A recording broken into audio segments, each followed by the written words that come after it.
আসসালামু আলাইকুম প্রিয় দর্শক, বাচ্চাদের একটি খাবারকে যখন কয়েকটি খাবারের সমন্বয়ে তৈরি করা হয় তখন সেই খাবারটি অনেক বেশি পুষ্টিকর এবং ক্যালোরি সম্পন্ন হয়ে যায়। আর সেই খাবারটি বাচ্চারা অল্প পরিমাণে খেলেও সব ধরনের পুষ্টি পেয়ে যায় এবং তাদের দ্রুত ওজন, উচ্চতা এবং স্মৃতিশক্তি বাড়াতে সহায়তা করে। আসসালামু আলাইকুম দর্শক, আমার আজকের আয়োজনে 7 মাস থেকে 4 বছর বয়সী বাচ্চাদের জন্য ঠিক তেমনই একটি খাবারের রেসিপি নিয়ে হাজির হয়েছি। তো পুষ্টিকর এই খাবারটি তৈরি করতে আমি এখানে প্রথমেই নিয়ে নিয়েছি বড় সাইজের একটি গাজরের অর্ধেক অংশ। আর গাজরটাকে খুব ভালোভাবে ধুয়ে ক্লিন করে নিয়েছি, দেন ওপরের স্কিনটাও ছিলে ফেলে দিয়েছি।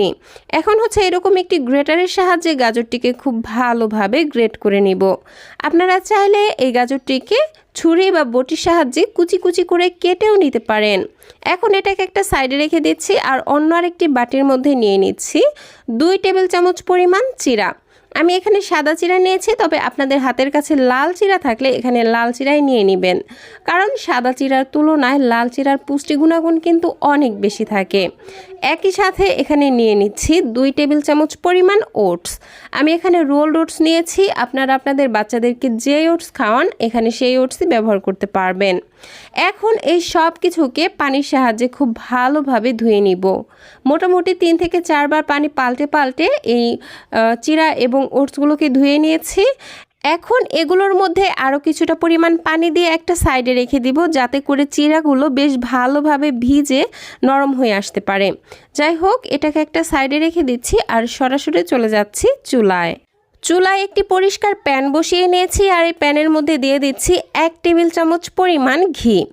আপনারা এখানে অবশ্যই ঘি বা বাটার ব্যবহার করার চেষ্টা করবেন, কারণ ঘি এবং বাটারে থাকে গুড ফ্যাট এবং ক্যালোরি, যা বাচ্চাদের দ্রুত ওজন বাড়ায় এবং স্মৃতিশক্তি বাড়াতে জাদুর মতো কাজ করে।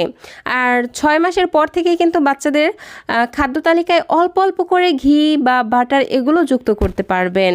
যাই হোক, এখন আগে থেকে গ্রেট করে রাখা গাজরগুলো দিয়ে চুলার আঁচ একদম লোতে রেখে মোটামুটি 2 থেকে 3 মিনিট সময় নিয়ে এগুলোকে ভেজে নিব, যাতে করে এই গাজরের এক্সট্রা পানিটা শুকিয়ে যায় আর একটু নরম হয়ে আসে।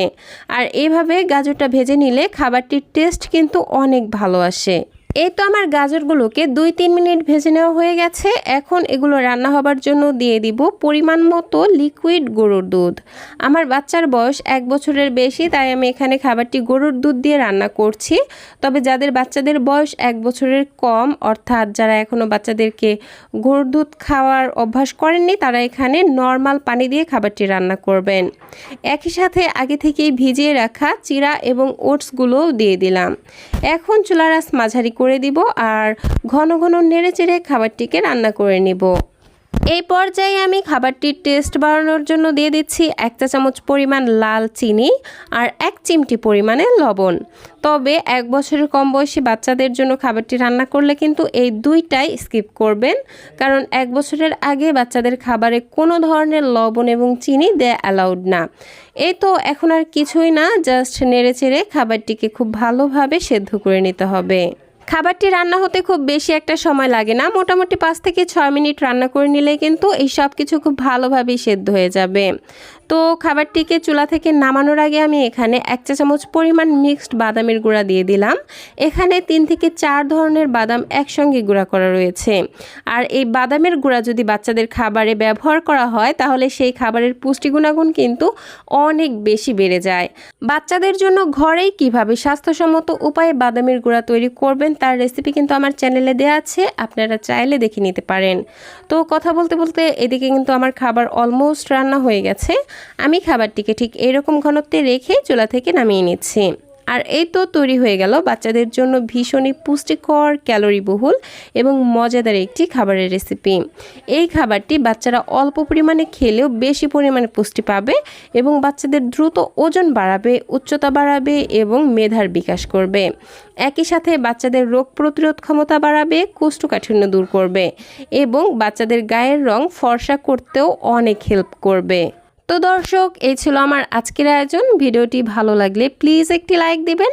আর আপনাদের বাচ্চার বয়স কত হলো অবশ্যই এই ভিডিওর কমেন্ট সেকশনে জানিয়ে যাবেন। আর বাচ্চাদের জন্য এরকম আরও নিত্য নতুন সহজ এবং পুষ্টিকর খাবারের রেসিপি পেতে প্লিজ আমার চ্যানেলটিকে সাবস্ক্রাইব করে পাশের ঘন্টাটি বাজিয়ে অল সেট করে রাখবেন পরবর্তী ভিডিওর নোটিফিকেশন সবার আগে পাওয়ার জন্য।